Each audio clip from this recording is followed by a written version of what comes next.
नमस्कार, मैं हूं अरुण कुमार। आप देख रहे हैं खबरों की खबर। उन्नाव रेप केस में रेपिस्ट पूर्व बीजेपी विधायक कुलदीप सेंगर की जमानत पर सुप्रीम कोर्ट ने रोक लगा दी है। कोर्ट ने सेंगर को नोटिस जारी करते हुए जवाब मांगा है। मामले में 4 हफ्ते बाद सुनवाई होगी। सेंगर को दिल्ली हाई कोर्ट ने 23 दिसंबर को जमानत दी थी।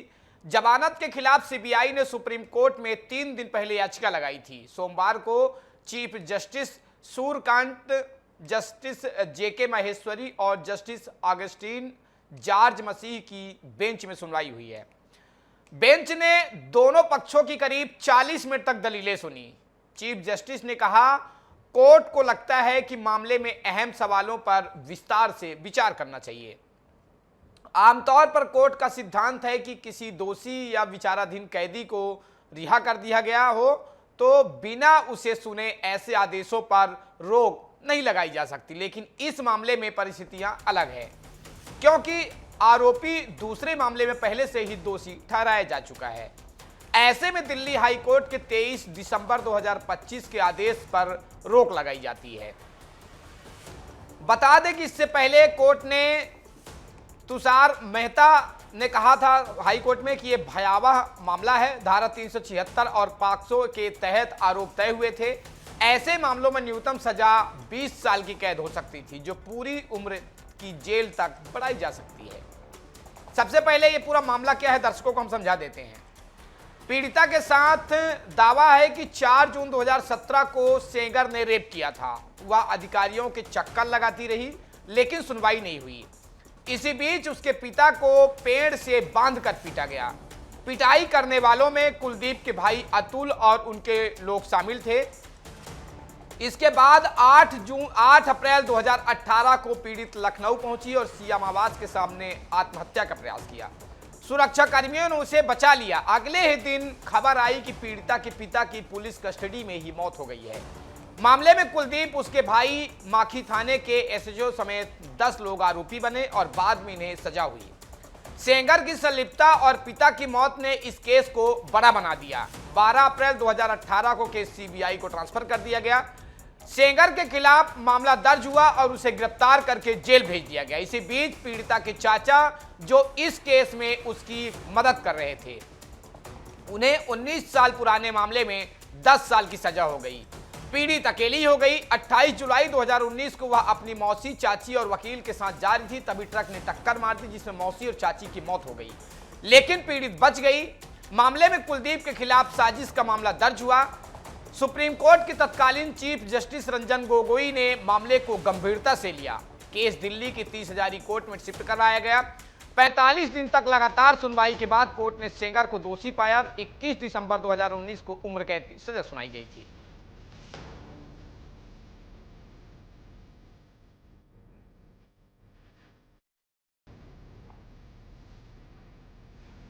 तो उन्नाव का चर्चित ये रेप कांड है, जहां आज सुप्रीम कोर्ट ने आरोपी कुलदीप सिंह सेंगर को बड़ा झटका दिया है। उनके हाई कोर्ट के उस आदेश को स्टे लगा दिया, सुप्रीम कोर्ट ने रोक लगा दिया, जिस पर उनको जमानत दिया गया था।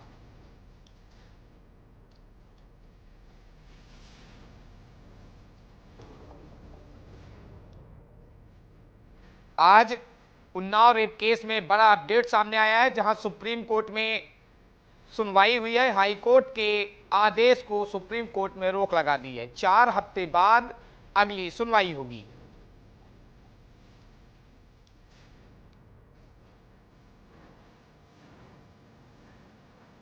उन्नाव रेप कांड देश का चर्चित रेप कांड है।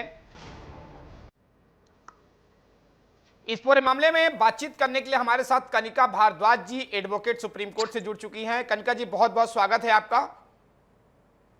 धन्यवाद। कनिका जी, दिल्ली हाईकोर्ट ने 23 दिसंबर 2025 को जमानत क्यों दी? उस आदेश में किन कारणों का हवाला दिया गया था? देखिए, सबसे पहले हमें समझने की ज़रूरत है कि दिल्ली हाई कोर्ट ने जो बोला है वो स्पेसिफिकली यहाँ पे जो सारा कंफ्यूजन है वो पॉक्सो एक्ट की एक डेफिनेशन को लेके है कि पब्लिक सर्वेंट क्या है और कौन कौन लोग पब्लिक सर्वेंट में आएंगे। दिल्ली हाई कोर्ट ने साफ साफ ये कहा था कि जो एक्यूज्ड है वो एक पब्लिक सर्वेंट की कैटेगरी में उसको हम नहीं मान सकते, क्योंकि उस टाइम पे ना तो वो एमएलए जो विधायक था, विधायक जो है वो पब्लिक सर्वेंट की जो डेफिनेशन है उसमें नहीं आता, और इस वजह से उनको जो है रिलीज कर दिया गया। साथ ही में ये भी कहा गया कि 7 साल ऑलरेडी उनको जेल में हो गए हैं, तो 7 साल की जो सजा है, क्योंकि एक पर्टिकुलर सेक्शन है, सेक्शन 5 ऑफ पॉक्सो एक्ट और सेक्शन 6 ऑफ पॉक्सो एक्ट, अगर उसमें एक्यूज पे वो सेक्शंस अगर लगते हैं तभी वो 20 साल की सजा का 20 साल की सजा उसको मिलती है, अदरवाइज उसको 20 साल से कम की सजा मिलती है, जो कि कभी 7 साल कभी 10 साल हो सकती है। तो 7 साल ऑलरेडी एक्यूज जो है वो जेल में है 7 साल से, ये भी एक पॉइंट दिल्ली हाई कोर्ट ने रखा गया। दिल्ली हाई कोर्ट ने कहा कि ये नहीं माना जा सकता कि वो एक पब्लिक सर्वेंट है, और ये जो गंभीर सेक्शन है वो उन पे इस वजह से नहीं लगता, और ऑलरेडी वो 7 साल से जेल में है। तो ये टेक्निकल ग्राउंड को एक पॉइंट बनाते हुए, मेरिट बनाते हुए दिल्ली हाई कोर्ट ने उनको रिलीज कर दिया गया है। हालांकि अब वो ऑर्डर स्टे हो गया है और अभी सुप्रीम कोर्ट में पेंडिंग है, और सुप्रीम कोर्ट इस पे आगे फैसला लेंगे। मैम, सुप्रीम कोर्ट इस आदेश को रोकने के लिए किन कानूनी आधारों को महत्व दे रही है? देखिए, सुप्रीम कोर्ट ने अभी फिलहाल तो सिर्फ यही बोला है जो मैंने आपको बताया, कि ये जो पब्लिक सर्वेंट की जो डेफिनेशन है ये बहुत अभी कंफ्यूजिंग है। सुप्रीम कोर्ट देखेगी कि पब्लिक सर्वेंट किस किस को कहा जा सकता है, और क्या कुलदीप सेंगर जो एक बहुत ही पावरफुल पोजीशन पे है, बहुत ही एक वीआईपी कह सकते थे उस टाइम पे उनको, और जो जनता के प्रतिनिधि थे, जनता ने उनको चुना और जनता के वो सर्वेंट थे, तो क्या ये जो डेफिनेशंस है ये पब्लिक सर्वेंट में आएंगी, या ये सेक्शन 6 में जो पनिशमेंट मिलती है उसके तहत ये जो डेफिनेशंस है ये आएंगी या नहीं आएंगी। तो सुप्रीम कोर्ट ने कहा है कि सबसे पहले तो वो यही मेरे हिसाब से डिफाइन करेगा कि पब्लिक सर्वेंट होता क्या है, और क्या कुलदीप सेंगर जैसे जो प्रभावी पोजीशन पे लोग हैं, जो अपनी पावर का मिसयूज या अब्यूज कर सकते हैं, या वो लोग जो इस पोजीशन पे हैं कि वो सामने वाली जो लड़की है उसको किसी तरह से इन्फ्लुएंस कर सकते हैं, ऐसे लोग क्या सेक्शन 6 की पनिशमेंट के लायक होंगे या नहीं होंगे। तो जो डेफिनेशन है आई थिंक अभी उस पे उसको ज्यादा इंपॉर्टेंस देके उसी पे डिसाइड होगा। मैम, जिस तरीके से पीड़िता का भी आईडियो वायरल हुआ है, तो चूंकि देश में बीएनएस की धारा लागू है, जुलाई 2024 से बहुत सारे चीज़ों में सुधार, आईडियो वीडियो अब कोर्ट मानता है, तो जो पीड़िता का आईडियो है उसमें बार बार यही कहा जा रहा है, उसके चाचा जो है वो सिखा रहे हैं कि कहाँ कैसे खरोच मारना, किस तरीके से उसको फंसाना है। आपके हिसाब से सुप्रीम कोर्ट में इसको कितना महत्व मिलेगा? देखिए, ये जो चीजें हैं मुझे लगता नहीं है इन चीजों को ज्यादा महत्व देना चाहिए, क्योंकि आप इस केस की ग्रेविटी देखिए।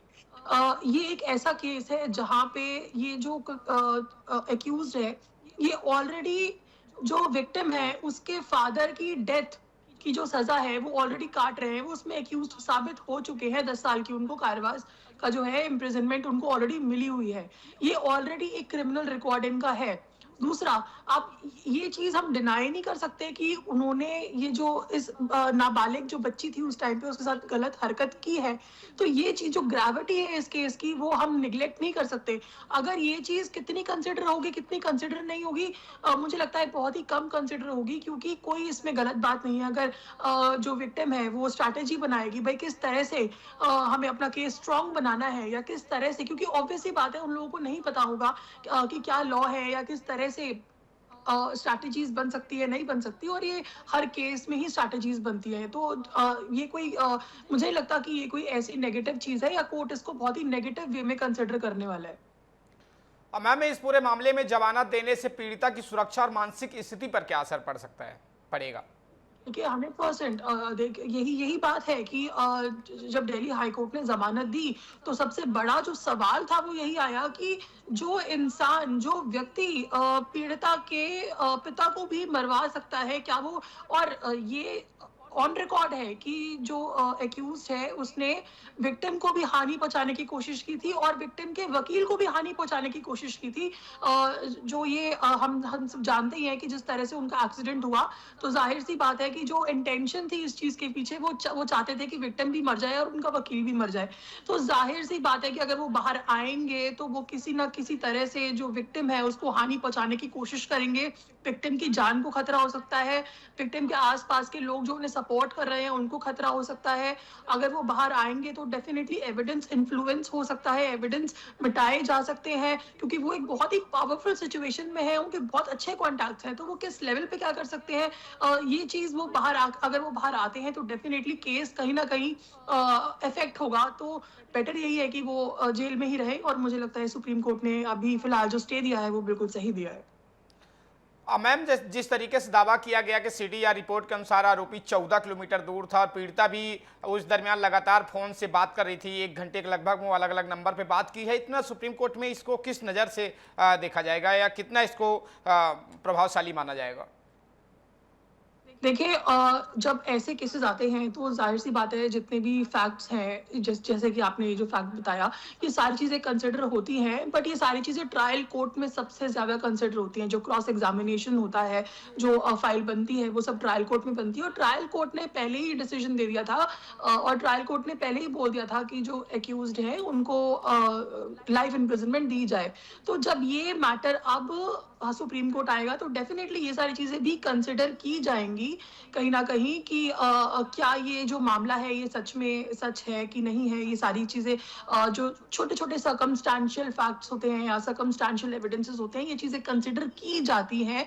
बट ऐसे केसेस में मुझे लगता है कि विटनेस की जो टेस्टिमनी है वो सबसे सर्वप्रिय होती है, और जिस तरह से हमें केस के पड़ाव देखे हैं, डेवलपमेंट देखी है, बहुत ज़्यादा चांसेस हैं कि जो कुलदीप सेंगर जी है उन्होंने ये गलत हरकत की है, और मुझे लगता है कि अगर कोर्ट कंसिडर करेगी भी, अल्टीमेटली देखिए क्राइम तो क्राइम ही है।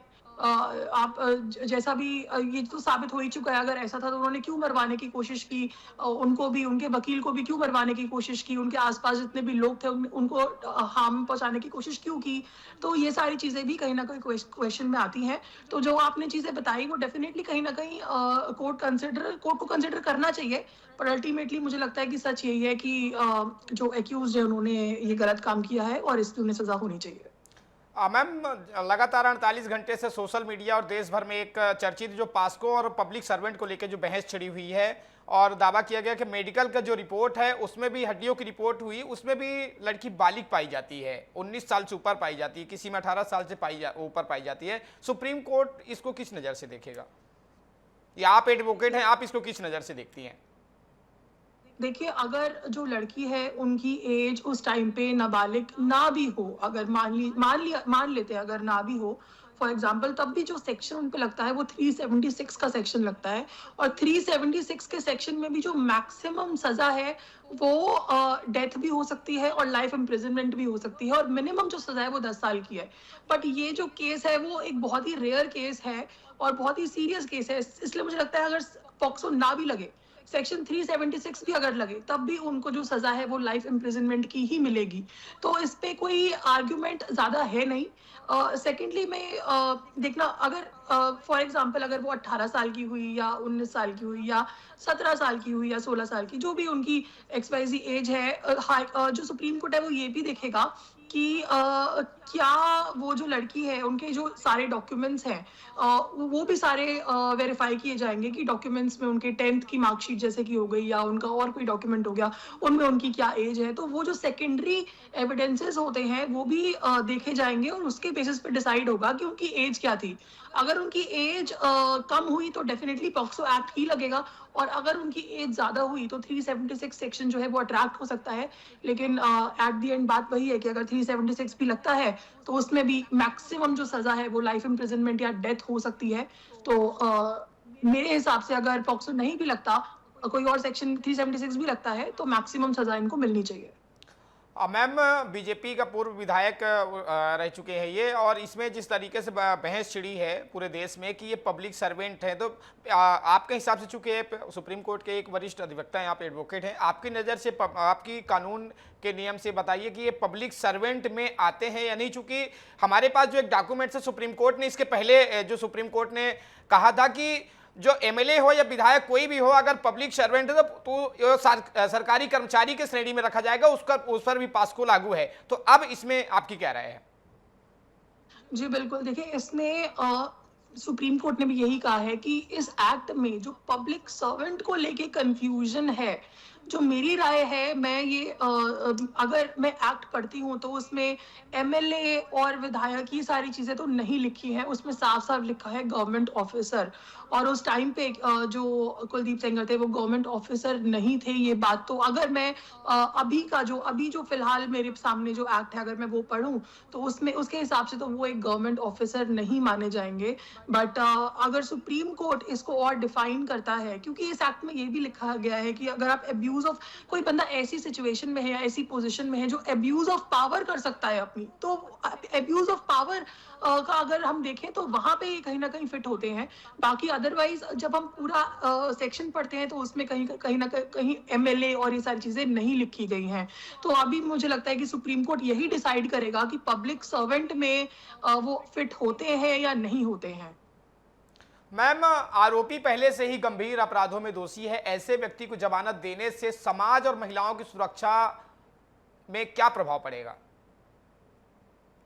डेफिनेटली मुझे लगता है कि अगर ऐसे केस में जहाँ पे सब सामने साफ है, ऐसे केस में अगर कोई व्यक्ति उसको बेल मिल जाए या वो वापस समाज में आ जाए, तो मुझे लगता है कहीं ना कहीं महिलाओं का तो डेफिनेटली, लेकिन आमतौर पे जनता का भी मुझे लगता है कहीं ना कहीं कोर्ट से और ये जो जुडिशरी का प्रोसेस है या लॉ से कहीं ना कहीं जो विश्वास है वो उठ जाएगा डेफिनेटली। क्योंकि आपने देखा किस तरह से लोग जो है वो रोड पे आए, लोग प्रोटेस्ट भी कर रहे हैं इस चीज को लेके कि कैसे आप इस तरह के इंसान को, जिसका ऑलरेडी क्रिमिनल रिकॉर्ड है, जिसके अगेंस्ट में इतने एविडेंसेस हैं, इतने ज्यादा एविडेंसेस हैं, क्योंकि बहुत सारे देखिए ऐसे केसेस भी होते हैं जो लैक ऑफ एविडेंस के बेसिस पे लोग बरी हो जाते हैं। बट ये तो ऐसा केस है जहाँ पे एविडेंसेस हैं, हमारे सामने है, चार्जशीट में भी एविडेंसेस हैं। ऐसे केसेस में और ऐसा व्यक्ति जिसका ऑलरेडी क्रिमिनल रिकॉर्ड हो, ऐसा व्यक्ति अगर बरी हो जाए या ऐसे व्यक्ति को अगर सजा ना मिले तो डेफिनेटली कहीं ना कहीं ये बहुत ही शॉकिंग चीज होगी। और इससे डेफिनेटली कहीं ना कहीं महिलाओं का और आमतौर पे सारी जनता का भी कहीं ना कहीं विश्वास उठ जाएगा। तो मैं इस चैनल के माध्यम से भी ये बोलना चाहूंगी कि ज्यादा से ज्यादा उसको सजा मिले और वो बरी ना हो। मैम, 23 दिसंबर 2025 को जमानत क्यों दी? अगर उस आदेश में किन कारणों का हवाला दिया गया था? मुख्य जो हाई कोर्ट का आदेश था। देखिए सिर्फ जो मेन हवाला दिया गया था वो तो यही था कि टेक्निकल एरर है इसमें। जो सेक्शन 5 ऑफ पॉक्सो है और सेक्शन 6 ऑफ पॉक्सो है वो स्पेसिफिकली सिर्फ गवर्नमेंट ऑफिसर पे अप्लाई होता है। और वो ये जो सेक्शन 5 और सेक्शन 6 है वो एक अलग सेक्शंस हैं, जिसमें जो एक्ट है वो कहता है कि ये सबसे ज्यादा सीरियस जो है वो सेक्शन होंगे। इनके अलावा अगर कोई और सेक्शन में कोई एक्यूज्ड है उसके ऊपर कोई और सेक्शन लगता है तो वो इतना सीरियस नहीं होगा। लेकिन अगर सेक्शन 5 और सेक्शन 6 में अगर कोई एक्यूज्ड आता है तो वो बहुत ज्यादा सीरियस माना जाएगा और उसमें 20 साल की सजा, लाइफ इम्प्रिजनमेंट और डेथ, ये चीजें ये उसकी पनिशमेंट हो सकती है। तो इसी को मद्देनजर रखते हुए 20 साल की जो सजा है इनको दी गई थी। लेकिन हाईकोर्ट ने कहा कि ये जो पूरा केस है, जब हम इस केस को पढ़ते हैं तो पहली नजर में ही पता चलता है कि जो एक्यूज्ड है वो सेक्शन 5 और सेक्शन 6 में फिट नहीं होता है, क्योंकि वो एक पब्लिक सर्वेंट नहीं है। तो महज क्योंकि वो पब्लिक सर्वेंट नहीं है, कोई दूसरा सेक्शन लगेगा, और अगर दूसरा सेक्शन लगेगा तो 20 साल की सजा उनको नहीं मिल सकती। और 7 साल वो ऑलरेडी काट चुके हैं जेल में, अगर उनको 7 साल से ऊपर वो ऑलरेडी जेल में काट चुके हैं। तो इस वजह से जो दिल्ली हाई कोर्ट है उन्होंने उनको ये जो 20 साल का जो उनका सेंटेंस था उसको रोका गया और उनको बेल दी गई। हालांकि जो दूसरा केस था, जो मर्डर का केस उनके ऊपर चल रहा है, उनमें उनको 10 साल की सजा ऑलरेडी हो चुकी थी, इसलिए वो जेल में ही थे, वो बाहर नहीं निकले थे। 10 साल की जो सजा है वो तो वो काट के ही बाहर निकलते। लेकिन क्योंकि दिल्ली हाई कोर्ट ने ये देखा कि एक टेक्निकल एरर है और इन सेक्शंस में वो फिट ही नहीं होते, इसलिए उनको बरी कर दिया गया और उनकी जो जमानत है वो दी गई और 20 साल की जो उनकी लाइफ टाइम की जो इम्प्रिजनमेंट थी उसको भी रोक दिया गया। मैम, दावा किया जा रहा है कि जो पीड़िता है इसके पहले 4 अन्य लड़कों पर जो है रेप का केस लगाया था, इसके बाद गैंग रेप का केस लगाया था, इसके बाद 3 महीने बाद जो है सेंगर का नाम आता है। इसको सुप्रीम कोर्ट किस नज़र से देखेगी कि इसको कितना महत्व मिलेगा? हाँ, देखिए डेफिनेटली ये जो एक चीज़ है ये एक थोड़ी-सी क्वेश्चनेबल चीज़ है जो बहुत ज़्यादा ग्रेविटी से देखेगा सुप्रीम कोर्ट, क्योंकि अगर ऐसा किसी विक्टिम का भी अगर ऐसा रिकॉर्ड है, मुझे अभी पता नहीं है कि ऐसे कौन से डॉक्यूमेंट्स है या ऐसे कौन से एविडेंस है जिनके बेसिस पे ये बात कही गई है कि जो विक्टिम है पहले भी 4-5 लड़कों के साथ उन्होंने सेम किया था। इसके लिए बहुत ठोस सबूत होना बहुत ज़रूरी है। तो अभी मुझे नहीं पता कि फाइल में ये सबूत है या नहीं है, लेकिन अगर ये सबूत है तो डेफिनेटली एक क्वेश्चनेबल चीज़ होगी, क्योंकि अगर ऐसा हो चुका है तो डेफिनेटली सुप्रीम कोर्ट इसे कंसिडर करेगा और ये जो पर्टिकुलर चीज़ है ये एक्यूज्ड के फेवर में जाएगी। मैम, सुप्रीम कोर्ट के इस आदेश को रोकने के लिए किन कानूनी आधारों को महत्व दे रही है? देखिए, सुप्रीम कोर्ट इस आदेश को रोकने के लिए अभी फिलहाल सुप्रीम कोर्ट ने यही कहा है कि अभी वो देखेंगे कि क्या होना चाहिए, या वो ट्रायल कोर्ट रिकॉर्ड देखेंगे कि क्या होना चाहिए और क्या नहीं होना चाहिए। अभी फिलहाल क्योंकि सुप्रीम कोर्ट भी वेकेशंस पे है तो वेकेशन बेंच ही बैठी थी अभी और वेकेशन बेंच का ही ये फैसला है। तो सुप्रीम कोर्ट ने अभी कोई मेरिट पे कोई ऑर्डर नहीं दिया है। क्योंकि जनरली क्या होता है, जब सुप्रीम कोर्ट में कोई भी अपील एसएलपी जाती है तो सबसे पहले नोटिस होता है दूसरी पार्टी को और दूसरा पक्ष सुनना भी बहुत जरूरी होता है। तो इस केस में भी दूसरे पक्ष को तो सुना ही नहीं गया है, तो दूसरे पक्ष को सुनना भी यहाँ पे जरूरी है। ये उनका फंडामेंटल राइट है। उनको सुने बिना या उनके फेवर में जो भी उनके पॉइंटर्स हैं वो कोर्ट में लाए बिना, उनकी सबमिशन सुने बिना कोई भी फैसला नहीं लिया जा सकता। तो अभी सुप्रीम कोर्ट दूसरे पक्ष को भी सुनेगा और उसी के बाद कोई जो फैसला है वो आएगा। मैम, एफआईआर के अनुसार जो भी हमारे पास एविडेंस एफआईआर है जो पीड़िता द्वारा किया गया था, पहला एफआईआर वो 3 लड़कों पे करती है, फिर दूसरी बार 4 तारीख को इनके साथ 3 लड़के करते, फिर 10 तारीख को गैंगरेप इनके साथ होता है जो 5 लोग करते हैं। इसके बाद पीड़िता अपने चाचा, अपनी माँ पे भी आरोप लगा चुकी है कि हमको हरेसमेंट करते हैं, अपने बहन के पति पर भी रेप का आरोप लगा चुकी है और इसके बाद 3 महीने बाद सेंगर का नाम आता है। इसको किस नज़र से देखती हैं इस पूरे केस को आप? देखिए, अगर जैसे मैंने कहा कि क्योंकि अगर देश में इस समय जब से बीएनएस की धारा लागू है, मानता हूं थोड़ी बहुत सुधार है, लेकिन अभी भी जो कानूनी प्रावधान जिनको नहीं पता है, कानून को नहीं पता है, अभी भी कुछ लड़कियां ये सब चीजें करके ब्लैकमेल करती हैं, पैसे वसूली करती हैं, बाद में जो है गवाही भी बदल देती हैं, जिससे सरकार के ऊपर दबाव बढ़ता है, कानूनी प्रक्रिया भी वो होती है और समय भी बर्बाद होता है। इसको अब आप किस नजर से देखती हैं? जी बिल्कुल, क्योंकि मैं बिल्कुल मानती हूँ कि ऐसा हो रहा है और मुझे तो खास कर लगता है कि 75% से ऊपर जितने जो रेप केसेस आते हैं वो सारे के सारे रेप केसेस एक बनावटी रेप केसेस होते हैं, फेक होते हैं। आजकल मैं ये बात बिल्कुल मानती हूँ कि बहुत सारी लड़कियाँ अपनी पावर का मिसयूज़ कर रही हैं, क्योंकि हम लोग ग्राउंड लेवल पे काम करते हैं, हम लोग ये चीज़ बोल सकते हैं, देख के बता सकते हैं कि ये चीज़ बहुत ज़्यादा स्तर पर अब फैल चुकी है कि हर जगह जो लड़कियाँ हैं वो फॉल्स रेप केस लगा रही है, जिनकी वजह से जो जेन्युइन रेप केसेस होते हैं वो कहीं ना कहीं सफर करते हैं। जिन लड़कियों के साथ सच में ऐसा कोई गलत काम हुआ होता है वो लड़कियां बहुत सफर करती हैं, क्योंकि ये जो मिसयूज हो रहा है लॉज का वो कहीं ना कहीं अफेक्ट करता है एडवर्सली इन सब चीज़ों को। तो जैसा कि आपने कहा कि ऑलरेडी वो एलिगेशंस पहले भी लगा चुकी थी, या पहले 3 लड़कों पे या 4 लड़कों पे उन्होंने एलिगेशंस लगाए और उन्होंने अपने खुद की फैमिली मेंबर से भी एलिगेशन लगाए। तो डेफिनेटली देखिए ये सारे डिफेंस हैं और एक्यूज्ड के जो लॉयर होंगे ये सारे वो डिफेंस लाएंगे, ये सारी चीज़ें होंगी। लेकिन मेरा जो नज़रिया है कि अगर ऐसा है कि 3 या 4 लड़कों को पहले भी वो केस कर चुकी हैं, तो मुझे लगता है ये एक बहुत गलत चीज़ है। और अगर ऐसा है तो ये जो सेक्शंस हैं, जो क्रिमिनल सेक्शंस हैं वो इन पे भी लगने चाहिए। अगर ऐसा है तो एक्यूज के पास भी राइट है कि वो मानहानि का केस भी फाइल करे और साथ ही में जो सुप्रीम कोर्ट है वो सुयो मोटो ऑर्डर भी ले सकता है कि भाई अगर ऐसा है तो इन जो विक्टिम है इन पे एक अलग से जो सेक्शंस हैं, क्रिमिनल सेक्शंस, वो लगें और उन पे कार्यवाही हो। तो आजकल ऐसा नहीं है कि अगर लड़की जो है वो गलत रेप केस फाइल करेगी तो वो अगर वो प्रूव हो गया तो वो बच के निकल जाएगी। कोर्ट ऑर्डर कर सकता है कि आप पे भी सेक्शन लगेंगे, क्रिमिनल सेक्शंस, और आप भी जो है वो उसी सारे प्रोसीजर से जाएंगी जिस प्रोसीजर से एक एक्यूज गया है।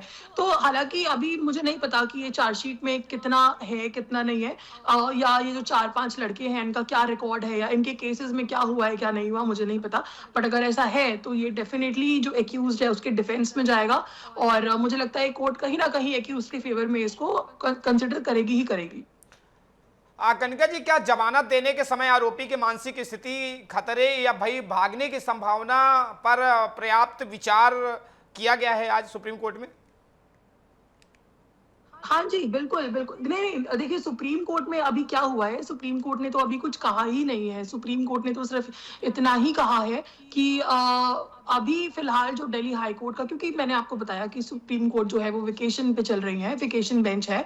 सुप्रीम कोर्ट ने सिर्फ इतना कहा है कि जो दिल्ली हाई कोर्ट का जो ऑर्डर है वो स्टे हो चुका है। अभी फिलहाल जो है, जो एक्यूज है वो जेल से बाहर नहीं आएंगे, उनकी जो लाइफ इम्प्रिजनमेंट है उस पे वो रिलीज नहीं होंगे, उस पे स्टे लगा दिया गया है। उनकी सजा जो है वो जैसी थी वो वैसी ही रहेगी, ये अभी बोला है सुप्रीम कोर्ट ने। और साथ में सुप्रीम कोर्ट ने बोला है कि वो देखेंगे कि जो पब्लिक सर्वेंट है या जो गवर्नमेंट ऑफिशियल है, इसकी जो डेफिनेशन की कंफ्यूजन है वो दूर करने की कोशिश करेंगे, और वो देखेंगे कि क्या जो एक्यूज्ड है वो इस डेफिनेशन में फिट होते हैं या नहीं होते। सुप्रीम कोर्ट का सिर्फ अभी इतना ही कहना है। हालांकि दिल्ली हाई कोर्ट ने बोला था कि जो एक्यूज्ड है वो सिक्योरिटी डिपॉजिट देंगे, श्योरिटी देंगे, साथ ही में वो हर हफ्ते जो है वो पुलिस स्टेशन आके अपनी हाजिरी देंगे और वो देश छोड़ के नहीं जा सकते। लेकिन देखिए इस आदेश के बाद भी मुझे लगता है जो अगर ये एक्यूज हैं, ये बाहर निकल गए तो इनका इतना ज्यादा क्रिमिनल बैकग्राउंड है कि कहीं ना कहीं ये विक्टिम को हार्म पहुंचाने की कोशिश जरूर करेंगे और एविडेंस मिटाने की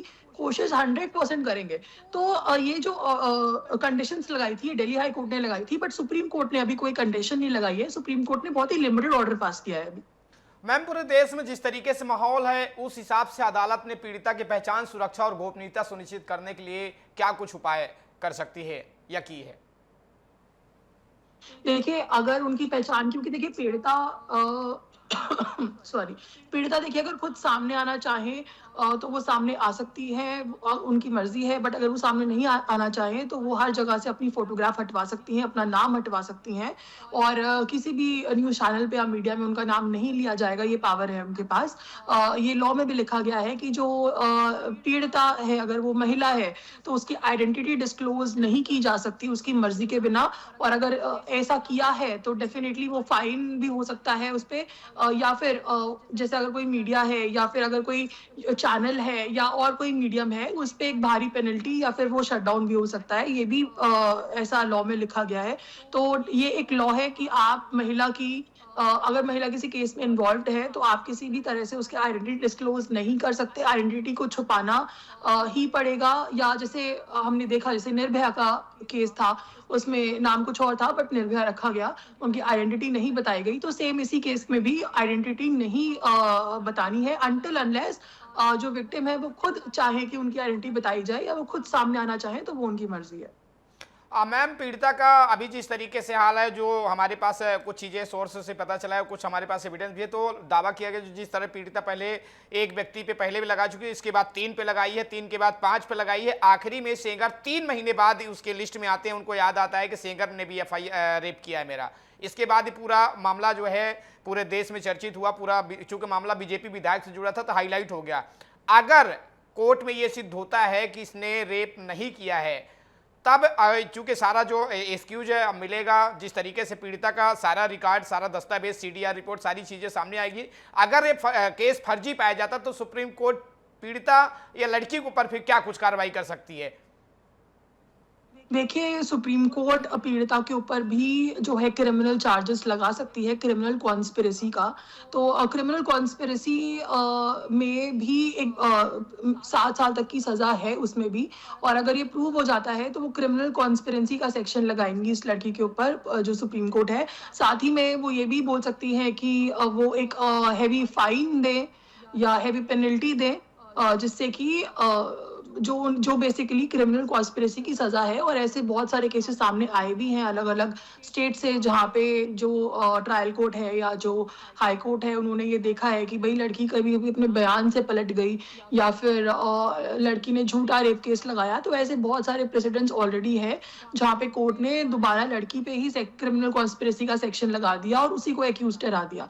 तो अगर ऐसा कुछ है, अगर ऐसा हुआ है, तो ये बहुत ही सीरियस मैटर इसको लेना चाहिए, क्योंकि ज़ाहिर सी बात है कि हमारे देश में ये जो तादाद है झूठे रेप केसेस की, ये बहुत बढ़ रही है। बहुत सारी ऐसी इनफैक्ट कई ऐसी महिलाएं हैं, उनका तो ये पेशा ही बन गया है एक तरह से, कि किसी तरह से लड़कों को फंसाना और उनसे कॉम्पेंसेशन लेना। और तो ये जो मिसयूज हो रहा है कहीं ना कहीं लॉज का, ये रुकना बहुत ज़रूरी है। अगर ऐसा चीज़ है तो सुप्रीम कोर्ट को, मेरे को लगता है, एक बहुत ही स्ट्रिक्ट गाइडलाइंस भी देनी चाहिए महिलाओं के अगेंस्ट में, कि अगर कोई महिला है, उसने अगर ऐसा किया तो उसके लिए क्या गाइडलाइंस होंगी। क्योंकि पुरुषों के लिए तो बहुत सारी गाइडलाइंस है, बट महिलाओं के लिए कुछ भी नहीं है। सिर्फ एक ही सेक्शन है क्रिमिनल कॉन्स्पिरेसी का, इसके अलावा कुछ भी नहीं है, कोई लॉ नहीं है। तो अगर ऐसा हुआ है, क्योंकि ये जो अब मैटर है, ये एक नेशनल लेवल पे मैटर आ चुका है, और जहाँ पे हर कोई जो है वो एक्यूज्ड को ही गलत साबित करने में लगे हुए हैं, क्योंकि देखिए, ये तो लॉ भी कहता है कि एक्यूज्ड को तब तक आप दोषी नहीं मान सकते जब तक वो गिल्टी प्रूव ना हो जाए। और अभी तक वो गिल्टी प्रूव हुई नहीं है, अभी प्रोसेस में है, अभी वो प्रोसेस जारी है। तो पूरी दुनिया लगी पड़ी है कि एक्यूज्ड गिल्टी हैं या उन्होंने गलत किया है। अगर ये केस ऐसा निकला जहाँ पे ये जो एलिगेशन लगा है ये झूठा निकला, और जो विक्टिम है उन्होंने एक झूठा एलिगेशन लगाया, तो मुझे लगता है सुप्रीम कोर्ट को इस बार बहुत स्ट्रिक्टली लेना चाहिए इस चीज़ को, और एक ऐसा लॉ बने, एक ऐसी गाइडलाइन दे। क्योंकि सुप्रीम कोर्ट का जो ऑर्डर होता है वो अपने आप में एक लॉ होता है, तो सुप्रीम कोर्ट के पास पावर है, वो ऐसी गाइडलाइंस दे कि ऐसे झूठे रेप केसेस कहीं ना कहीं रुकें और इन पे लगाम लगे। अगर ऐसा हुआ है तो ये बहुत ही गलत चीज़ मैं मानती हूँ। शुक्रिया मैम हमसे जुड़ने के लिए और अपनी बातें रखने के लिए। तो हमारे साथ कनिका भारद्वाज जी जुड़ी थी, जो सुप्रीम कोर्ट के सीनियर एडवोकेट हैं। बहरहाल खबरों की खबर में यहीं तक आप देखते रहिए DA News Plus। नमस्कार।